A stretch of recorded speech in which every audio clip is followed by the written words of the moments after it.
India गठबंधन की बढ़ सकती है मुश्किलें। केजरीवाल के बाद अब अखिलेश भी आए सामने।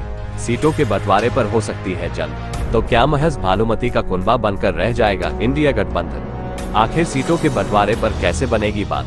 केजरीवाल के बाद अब अखिलेश ने भी दिए गठबंधन में फूट के संकेत। नमस्कार दोस्तों, स्वागत है आपका ब्रेकिंग न्यूज इंडिया पर। मैं हूं योगेश।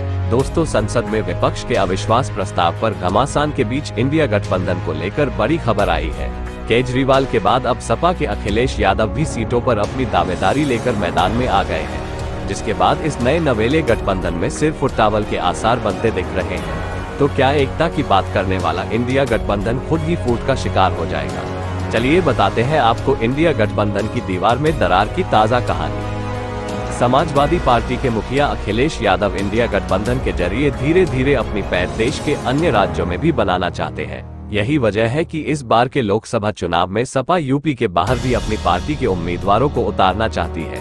सपा इस बार यूपी के अलावा 6 और राज्यों में भी चुनाव लड़ना चाहती है और इसके लिए सपा ने रणनीति भी तैयार कर ली है।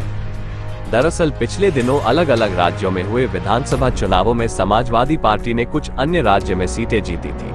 सपा ने महाराष्ट्र विधानसभा चुनाव में 2 सीटें जीती थी, जहां पर मानकखुर्द शिवाजी नगर क्षेत्र से सपा के प्रदेश अध्यक्ष अबू असीम आजमी विधायक भी हैं। इसके अलावा गुजरात में भी सपा ने पिछले दिनों हुए विधानसभा चुनाव में 1 सीट जीती थी। यही वजह है कि सपा अब अपनी पार्टी को और विस्तार देना चाहती है, जो इंडिया गठबंधन में दरार की बड़ी वजह बन सकता है। अखिलेश यादव इस बार यूपी के अलावा 6 और राज्यों में लड़ने की तैयारी में है। सपा की रणनीति है कि उसे इंडिया गठबंधन यूपी के बाहर उत्तराखंड, मध्य प्रदेश, छत्तीसगढ़, राजस्थान, गुजरात और महाराष्ट्र में भी लोकसभा लड़ने के लिए सीट मिले। पिछले काफी दिनों से समाजवादी पार्टी के अध्यक्ष अखिलेश यादव विपक्षी एकता को लेकर देश भर में प्रयास करते हुए दिखाई दिए हैं। पटना से लेकर बेंगलुरु तक विपक्ष की बैठकों में अखिलेश हिस्सा ले चुके हैं। इसके साथ ही आगे भी गैर भाजपा दलों को एक मंच पर लाने की कवायद अखिलेश यादव की जारी रहने वाली है।